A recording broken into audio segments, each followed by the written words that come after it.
Hello guys, welcome back to my channel. അപ്പോൾ ഇന്നത്തെ video എന്ന് പറയുന്നത് ഒരു കുക്കിംഗ് വ്ളോഗാണ്. അപ്പോൾ നമുക്ക് ഇതിലേക്ക് ആദ്യമായിട്ട് വേണ്ടത് ഒരു ശർക്കരയാണ്. അപ്പോൾ ഒരു വലിയ ശർക്കര തന്നെ എടുത്തിട്ടുണ്ട്. അത് നമുക്ക് മൊത്തം എടുത്ത് നമുക്ക് ഇതുവരെ ഒന്ന് ചിരണ്ടി കൊടുക്കാം. പിന്നെ നമുക്ക് ഈ ശർക്കര ഒന്ന് പാനിയാക്കി എടുക്കണം. അപ്പം ഇതിലേക്ക് ശർക്കരയുടെ അത്ര വെള്ളം വേണ്ട, ഒരു കുറച്ച് വെള്ളം ഒഴിച്ച് ഇത് തീയെ വെച്ച് നല്ലപോലെ ഒന്ന് മെൽറ്റാക്കി എടുക്കുക. അടിയിൽ കട്ടയൊന്നും കാണാത്ത പോലെ മെൽറ്റാക്കി ഒന്ന് അരിച്ചെടുക്കുക വേണം നമുക്ക്. അത് കഴിഞ്ഞതിലേക്ക് കുറച്ച് നമുക്ക് തേങ്ങ ചേർത്ത് കൊടുക്കാം. തേങ്ങ നല്ലൊരു ചെറുവിട്ട് ചേർത്ത് കൊടുക്കുക. എന്നിട്ട് അത് നല്ലപോലെ മിക്സ് ആക്കുക.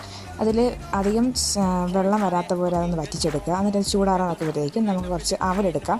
1 കിലോയുടെ അവൽ മൊത്തം എടുത്തിട്ടില്ല, കുറച്ച് അവൽ എടുത്തിട്ടുണ്ട്. അത് നമുക്കിതിലേക്ക് ആഡ് ചെയ്തിട്ട് നല്ലൊരു മിക്സാക്കി കൊടുക്കാം കേട്ടോ.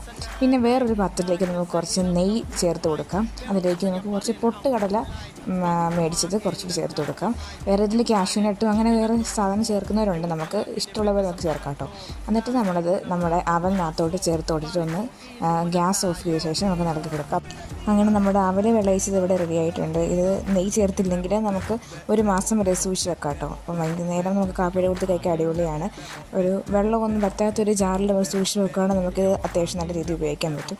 അപ്പോൾ ഈ വീഡിയോ ഇഷ്ടപ്പെട്ടെന്ന് വിചാരിക്കുന്നു. അടുത്തൊരു വീഡിയോ വരെ